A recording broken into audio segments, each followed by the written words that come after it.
வணக்கம். நீங்கள் கேட்டுக்கொண்டிருப்பது காதல் விலைமதிப்பற்றது வாணி. நான் உங்கள் தொகுப்பாளர் வாணி. கடந்த எபிசோடில் ஸ்வப்னில் இந்தியா வருகிறார் என்ற நற்செய்தியை ராஷில் வழங்கியிருந்தார். இன்று எனது பிரிவின் துயரத்தின் உச்சம், எனது கவலைகள் அனைத்தையும் போக்கும் வகையில் அல்கா மேம் வழங்கிய நம்பமுடியாத தீர்வு மற்றும் ஸ்வப்னில் ஏன் அமெரிக்காவை விட்டு இந்தியா வருகிறார் என்பதற்கான மர்மமான காரணம், ஒரு தத்துவார்த்த மற்றும் அதிர்ச்சியூட்டும் காரணத்தை நீங்கள் கேட்பீர்கள். பிரிவின் நெருப்பும் இனிமையான கற்பனைகளும். அமைதியின்மை. ராஷில் கொடுத்த தகவல் எனது மனமெனும் அமைதியான ஏரியில் சலனத்தை ஏற்படுத்தியது. வீணான சாக்குப்போக்குகளில் நேரத்தை வீணாக்கியதற்காக அல்கா மேமிடம் மன்னிப்பு கேட்பதாக நான் கற்பனை செய்தேன். காதலின் உச்சம்.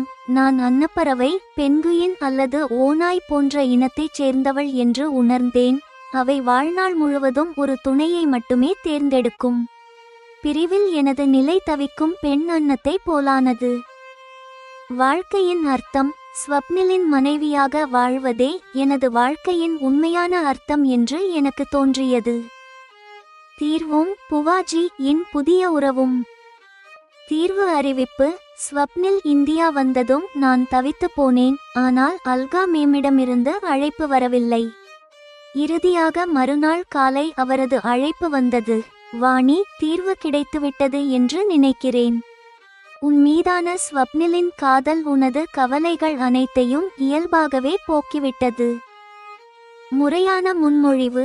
ஸ்வப்னிலும் அவரும் விரைவில் எங்கள் வீட்டிற்கு வந்து அப்பாவிடம் எனது கரத்தை பிடித்து கொடுக்க கேட்பார்கள் என்று மேம் கூறினார். புதிய உறவு. மேம் ஒரு கட்டளையும் இட்டார். இனி என்னை அத்தை, புவா என்று அழைக்க பழகு. எனக்கான மேம் என்ற விழிப்பை விட்டுவிடு. அப்பாவின் ரகசியம். அப்பாவுக்கு இது தெரியுமா என்று நான் கேட்டேன். மேம் ரகசியத்தை உடைத்தார். கடந்த சில நாட்களாக நீரஜ்ஜியும் நானும் இதை பற்றி விவாதித்துக் கொண்டிருக்கிறோம்.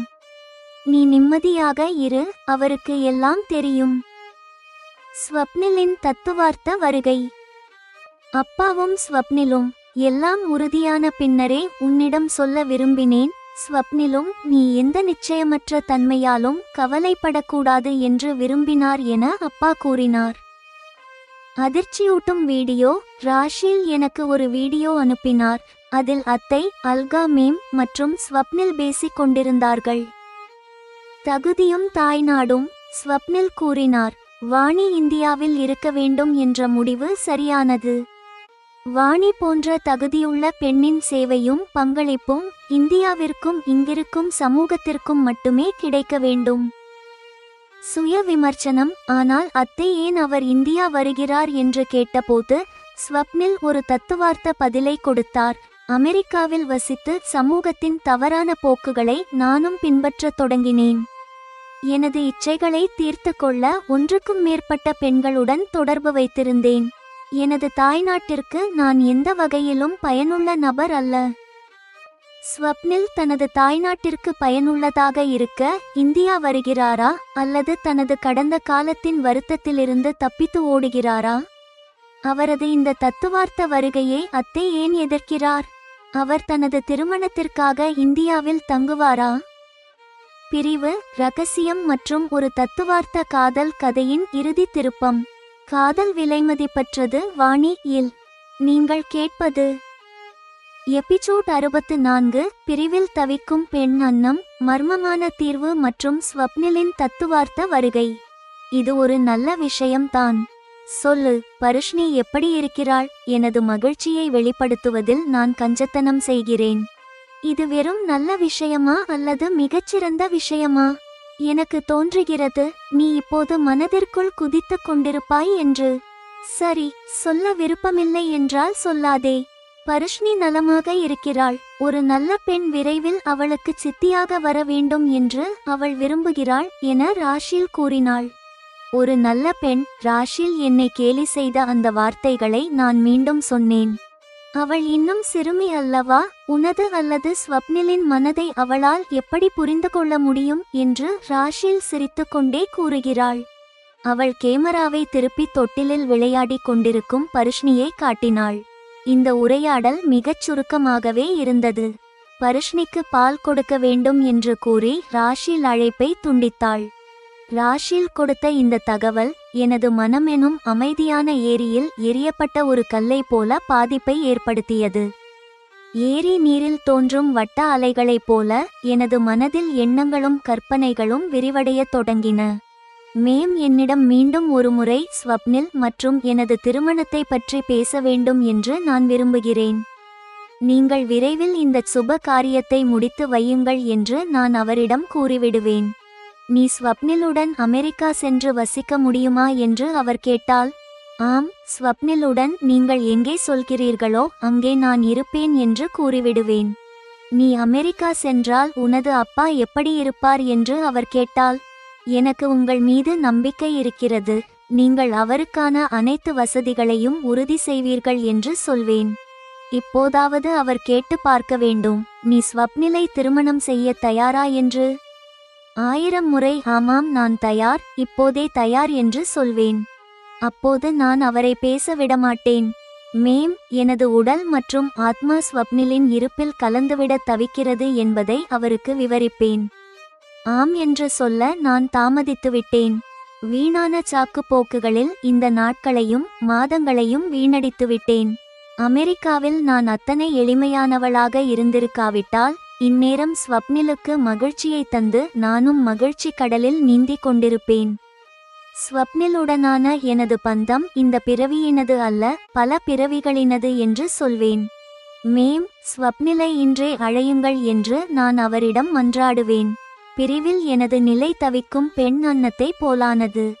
உயிரினங்களில் அன்னப்பறவை, பெண்குயின் அல்லது ஓநாய் போன்ற வகையைச் சேர்ந்த மனிதன் நான் என்று எனக்கு தோன்றுகிறது. இந்த உயிரினங்கள் வாழ்நாள் முழுவதும் ஒரே ஒரு துணையை மட்டுமே தேர்ந்தெடுக்கும். அதற்காகவே அர்ப்பணிப்புடன் இருக்கும். நான் மிகுந்த சோகத்தில் ஆழ்ந்துள்ளேன். பருந்தை போல எனக்கு சிறகுகள் கிடைத்தால் நன்றாக இருக்கும் என்று தோன்றுகிறது. அதிவேகமாக பறந்து ஸ்வப்னிலை சென்றடைய விரும்புவேன். நான் உண்மையில் ஸ்வப்னிலை சென்றடையவில்லை, ஆனால் உறங்கிவிட்டேன். அப்போது எனது கனவில் ஸ்வப்னில் என்னுடன் வந்துவிட்டார். எனக்கு இப்படிப்பட்ட நிலை இன்று வரை ஏற்பட்டதே இல்லை. மறுநாள் நான் ஒரு அளவிற்கு தேறிவிட்டேன். நேற்று இரவு நான் அனுபவித்த அந்த தவிப்பை நினைத்து எனக்கு சிரிப்பு வருகிறது, மகிழ்ச்சியாகவும் இருக்கிறது. அது ஒருவர் மீது கொண்ட காதலின் உச்சகட்ட நிலை. எனது மனதின் மீது ஸ்வப்னிலின் தாக்கம் மட்டுமே உள்ளது. நிச்சயமாக ஸ்வப்னில் இந்தியா வந்ததும் எங்களது சந்திப்பு சாத்தியமாகும். அது மட்டுமின்றி இதன் மூலமே எங்களது திருமணம் முடிவாவதும் சாத்தியமாகும். இப்போது நான் ஸ்வப்னிலின் வருகைக்காக ஆவலுடன் காத்திருக்கிறேன். பள்ளி மற்றும் குடும்ப பொறுப்புகளை நிறைவேற்றிக் கொண்டே எனது நாட்கள் நகர்கின்றன. இரவு உறங்கும் முன்பு படுக்கையில் ஏகாந்தத்தில் எனக்கு சிந்திக்க நேரம் கிடைக்கிறது. ஸ்வப்னிலுடன் இல்லாமல் இப்படி நாட்களை கழிப்பது நேரத்தை வீணடிப்பது என்று நான் ஒவ்வொரு இரவும் நினைத்து வருந்துகிறேன். ஸ்வப்னிலின் மனைவியாக வாழ்வதே எனது வாழ்க்கையின் உண்மையான பயன் என்று தோன்றுகிறது. எனது பொறுப்பை நிறைவேற்றுவது எனது இயல்பு தானே. ஸ்வப்னில் இந்தியா வந்துவிட்டார். இந்திய மண்ணில் கால் வைத்ததுமே அதை என்னிடம் கூறினார். நான் இன்னும் பேச விரும்பினேன். ஆனால் ஸ்வப்னில் விமான நிலையத்தில் சில நடைமுறைகளை முடிக்க வேண்டும் என்று சிரித்துக்கொண்டே கூறி உரையாடலை சுருக்கமாக முடித்து கொண்டார். அல்கா மேம் ஸ்வப்னிலை அழைத்து வர கார் அனுப்பியிருப்பார்.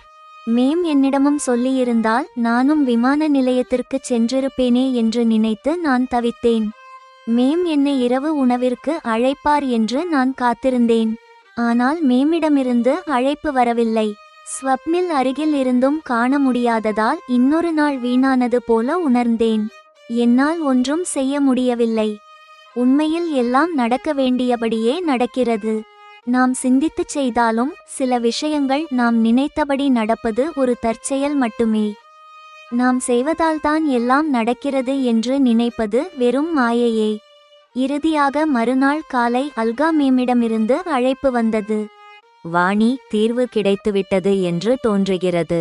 உன் மீதான ஸ்வப்னிலின் காதல் உனது கவலைகள் அனைத்தையும் இயல்பாகவே போக்கிவிட்டதாக எனக்கு தோன்றுகிறது. இனிமேல் ஸ்வப்னிலுடனான உனது திருமணத்தில் உனக்கு எந்த சிக்கலும் இருக்காது என அல்கா மேம் கூறினார். நான் இப்போது மிகுந்த ஆவலுடன் இருக்கிறேன். எனது நிபந்தனைகள் அனைத்தையும் விட்டுவிட்டு ஸ்வப்னிலை திருமணம் செய்ய தயார். பிரச்சனைகளை பிறகு சரி செய்து கொள்ளலாம் என்று நினைக்கிறேன். தீர்வு இவ்வளவு எளிமையானதா என்று நான் வியக்கிறேன். ஒரே நாளில் எப்படி வழி பிறந்தது?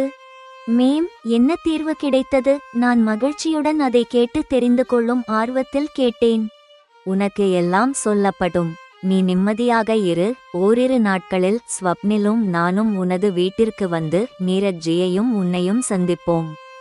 நமது கலாச்சாரப்படி நீரஜ்ஜியிடம் ஸ்வப்னிலுக்காக உனது கரத்தை கேட்போம். ஆம், இனி என்னை அத்தை, புவா என்று அழைக்க பழகு.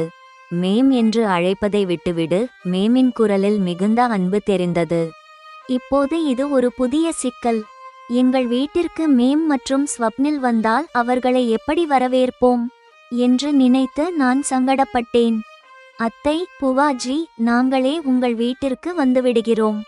எங்கள் வீட்டில் உங்களுக்கு சங்கடமாக இருக்கும் என எனது தயக்கத்தை கூறினேன். உனது உண்மைக்கும் எளிமைக்கும் ஸ்வப்னில் முக்கியத்துவம் அளிக்கிறான் என்று நான் புரிந்து கொண்டேன். அதாவது உன்னை போன்ற ஒரு பெண் வளர்ந்த அந்த வீட்டிற்கும் அவனுக்கு முக்கியத்துவம் உண்டு. இருந்தாலும் உனது விருப்பத்திற்கே முன்னுரிமை கொடுத்து இந்த சுப காரியத்தை எங்கள் வீட்டிலேயே செய்து கொள்ளலாம். வாணி மகளே, உன் வாயால் அத்தை என்று கேட்பது எனக்கு மிகவும் மகிழ்ச்சியாக இருக்கிறது. மேம் குரலில் மிகுந்த மகிழ்ச்சி இருந்தது. நான் இதை பற்றி அப்பாவிடமும் சொல்ல வேண்டுமா? அதன் மூலம் அவரும் மனதளவில் தயாராக இருப்பார் என கேட்டேன். கடந்த சில நாட்களாக நீரஜ்ஜியும் நானும் இதை பற்றி விவாதித்துக் கொண்டிருக்கிறோம். நீ நிம்மதியாக இரு. அவருக்கு எல்லாம் தெரியும். மேம் ரகசியத்தை உடைத்தார். அழைப்பு முடிந்ததும் நான் யோசிக்கிறேன், மனிதர்கள் எல்லோரும் இப்படியா? சந்தர்ப்பத்திற்கு ஏற்ப அவர்கள் எவ்வளவு ஆழமானவர்களாக மாறிவிடுகிறார்கள். அப்பா மற்றும் மேம் எனது திருமணத்தை பற்றி எவ்வளவு காலமாய் பேசிக் கொண்டிருக்கிறார்கள். ஆனால் எனக்கு ஒரு துளி கூட தெரியாமல் மறைத்துவிட்டார்களே. அப்பா, நீங்களும் அல்கா மேமும் எனது திருமணத்தை பற்றி பேசிக் கொண்டிருந்தீர்களா? அப்பாவிடம் பேசும்போது எனது குரலில் ஒரு சிறு புகார் இருந்தது. எல்லாம் உறுதியான பின்னரே உன்னிடம் சொல்ல விரும்பினேன். இஸ்வாபனில் நீ எந்த நிச்சயமற்ற தன்மையாலும் கவலைப்படக்கூடாது என்று விரும்பினார் என்று அவர் ஒரு நல்ல அப்பாவாக கூறினார். ஸ்வப்னிலுக்கும் அப்பாவுக்கும் இடையே பேச்சுவார்த்தை நடக்கும் என்று நான் ஊகிக்கக்கூட இல்லை. இது எனக்கு இன்னொரு ரகசியம் போல தெரிந்தது. அதிகமாக கேட்க எனக்கு கூச்சமாக இருந்தது. அல்கா பாட்டியா, இனி எனக்கு மேம் இல்லை அத்தை. இந்த முடிவு எனக்கு மிகுந்த மகிழ்ச்சியை தந்தது. அப்போது ராஷில் எனக்கு ஒரு வீடியோ அனுப்பினார். மொபைலை பார்த்து கொண்டே நான் எனது அறைக்கு சென்றேன். நான் எனது வெட்கத்தை மறைக்கிறேன் என்று அப்பா நினைத்திருப்பார். நான் அந்த வீடியோவை பார்த்தேன். அதில் மேமும் ஸ்வப்னிலும் பேசிக் கொண்டிருந்தார்கள். வாணி இந்தியாவில் இருக்க வேண்டும் என்ற முடிவு சரியானது. எனது கருத்தின்படி வாணி போன்ற தகுதியுள்ள பெண்ணின் சேவையும் பங்களிப்பும் இந்தியாவிற்கும் இங்கிருக்கும் சமூகத்திற்கும் மட்டுமே கிடைக்க வேண்டும். இதுவே அவளது தாய்நாடு. ஸ்வப்னில் ஒரு தத்துவஞானி போல கூறினார். அதே தர்க்கம் உனக்கும் பொருந்தாதா? உனது தாய்நாடு அமெரிக்கா என்றிருக்கும் போது நீ ஏன் இந்தியா வர விரும்புகிறாய்? அத்தை அவரிடம் கேட்டார். வாணி தனது வாழ்க்கை பண்புகள் மூலம் தனது மாணவர்களுக்கும் சமூகத்திற்கும் ஒரு சிறந்த செய்தியை தருகிறாள். எனது விஷயம் வேறு. நான் அமெரிக்காவில் இருந்து கொண்டு சமூகத்தின் தவறான பழக்கங்களுக்கு அடிமையானேன். எனது இச்சைகளை தீர்த்து கொள்ள பல பெண்களுடன் தொடர்பு வைத்திருந்தேன். என்னால் எனது சமூகத்திற்கு எந்த ஒரு சிறந்த செய்தியையும் தர முடியவில்லை. எனவே எனது தாய்நாட்டிற்கு நான் எந்த வகையிலும் பயனுள்ள நபர் இல்லை. ஸ்வப்னில் பதிலளித்தார். காலையில் வழிதவறியவன் மாலையில் வீடு திரும்பினால் அவனை வழிதவறியவன் என்று சொல்ல மாட்டார்கள்.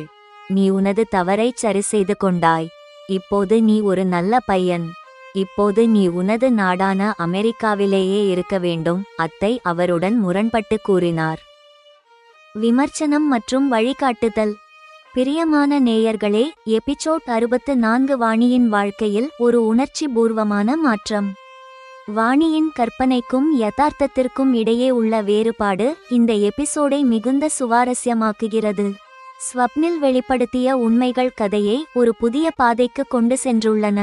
இனிவரும் சம்பவங்கள் கதையை இன்னும் விறுவிறுப்பாக்கும் என்பதில் ஐயமில்லை. எபிசோட் 64 நிறைவுற்றது.